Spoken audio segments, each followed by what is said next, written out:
Hello everyone, I am doctor Kashika Jain. आज इस video में मैं बात करने वाली हूँ डिप्रेशन के बारे में। डिप्रेशन क्या होता है और डिप्रेशन किन कारणों की वजह से हो सकता है। देखिए, डिप्रेशन में एक ऐसी मानसिक अवस्था बन जाती है जिसमें कोई भी व्यक्ति बहुत लंबे समय तक उदासी को महसूस करता है। लेकिन कैसे पता चले कि कौन सी उदासी सामान्य है और कौन सी उदासी डिप्रेशन की उदासी है। अक्सर आप और हम किन्हीं कारणों की वजह से उदास हो सकते हैं, पर हर उदासी डिप्रेशन नहीं होता है। जैसे हम उदास हुए लेकिन कुछ समय बाद अपनों से मिलकर, दोस्तों के साथ टाइम स्पेंड कर या किसी और एक्टिविटी में बिजी होने के बाद हम अपनी उस उदासी को भूल गए और नॉर्मल हो गए, तो ये बिल्कुल सामान्य सी उदासी है।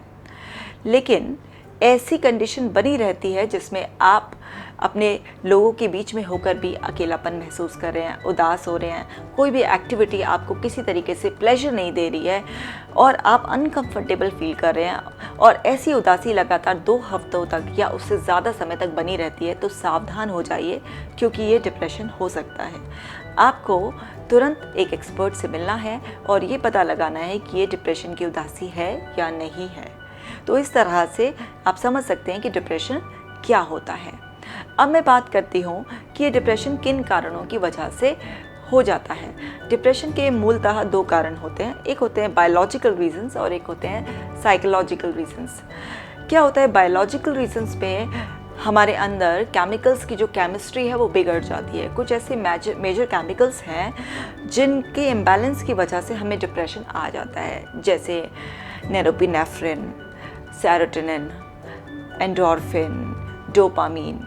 ये कुछ मेजर केमिकल्स हैं जिनके इम्बैलेंस की वजह से, हमारे अंदर केमिस्ट्री बिगड़ने की वजह से न्यूरोट्रांसमीटर्स जो अंदर ऐसा मानिए कि फायर करने लगते हैं, यानी कि जो उनके सिग्नल्स हैं वो लो इमोशंस के आने लग जाते हैं और इंसान उदासी में चला जाता है।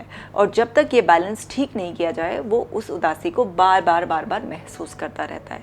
दूसरे इसके रीज़न होते हैं कुछ साइकोलॉजिकल रीजंस, जैसे कि आपके जीवन में कोई घटना हो गई है, आपका कोई एक्सीडेंट हो गया है, उसके बाद आप उदास रहना शुरू कर दिया है, आपके किसी प्रियजन की डेथ हो गई है, आपकी जॉब चली गई है, कोई फाइनेंशियल क्राइसिस आ गए हैं, ब्रेकअप हो गया है या अन्य कोई भी कारण है, उसकी वजह से आपके अंदर जो इंटरनल डायलॉग्स चल रहे हैं वो आपको लो इमोशंस बार बार दे रहे हैं और आप होपलेस फील कर रहे हैं। आपको कोई उम्मीद नहीं नज़र आ रही है, आपको लग रहा है कि आप कुछ ठीक होने वाला नहीं है, आप अपने मन की बात किसी से नहीं कह पा रहे हैं और आप अपने आप को सप्रेस करते जा रहे हैं, तो इससे वो उदासी आपके अंदर मेंटेन रहेगी। डिप्रेशन चाहे वो बायोलॉजिकल रीजन की वजह से हो, चाहे वो साइकोलॉजिकल रीजंस की वजह से हो, दोनों में एक बात होती है कि एक व्यक्ति एक गहरी उदासी में रहता है और वो अपने आप को व्यक्त नहीं कर पाता या उसे समझ में नहीं आता कि मैं अपने आप को एक्सप्रेस करूँ तो कैसे करूँ, और शायद वो कभी कुछ समझाना भी चाहता है तो दूसरे लोग उसको ऐसे बोल देते हैं कि कोई बात नहीं, टेम्परेरी है, सब उदास होते रहते हैं, सब ठीक हो जाएगा, तुम अच्छा सोचो, अपने आप को बिज़ी रखो, सब ठीक हो जाएगा।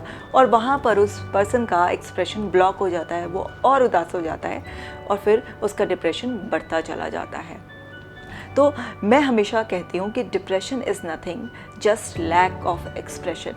यही बात मैंने अपनी book dear depression let's break up में भी बहुत हाईलाइट की है और मैंने इस बुक के अंदर वो सारे बेस्ट पॉसिबल ट्रीटमेंट्स लिखे हैं इतनी इजी लैंग्वेज में, जिससे आप इस किताब को पढ़कर भी अपना डिप्रेशन आसानी से दूर कर सकते हैं। आपको डिस्क्रिप्शन बॉक्स में मेरी उस बुक का लिंक मिल जाएगा और बहुत जल्दी इस बुक का हिंदी वर्जन भी आ जाएगा, तो आप इस बुक को पढ़िए। और अगर आपके आसपास कोई भी ऐसा व्यक्ति आपको मिलता है जो आपको उदास नज़र आता है, तो प्लीज़ उसकी मदद कीजिए, इस वीडियो को शेयर कीजिए, उसको ये बुक रिकमेंड कीजिए, क्योंकि आपकी एक छोटा सा जो प्रयास है वो किसी का जीवन बचा सकता है। डिप्रेशन लोगों पर इतना हावी हो जाता है कि वो उन्हें सुसाइड करने पर मजबूर कर देता है, उनके दिमाग में बार बार नेगेटिव ख्याल आते हैं। मैं अपने अगले वीडियो में बात करूंगी कि कौन से वो लक्षण हैं डिप्रेशन के जिनसे आप आसानी से पहचान सकते हैं कि ये व्यक्ति डिप्रेशन में है और आप उसकी किस तरीके से मदद कर सकते हैं। Till then take care, bye bye.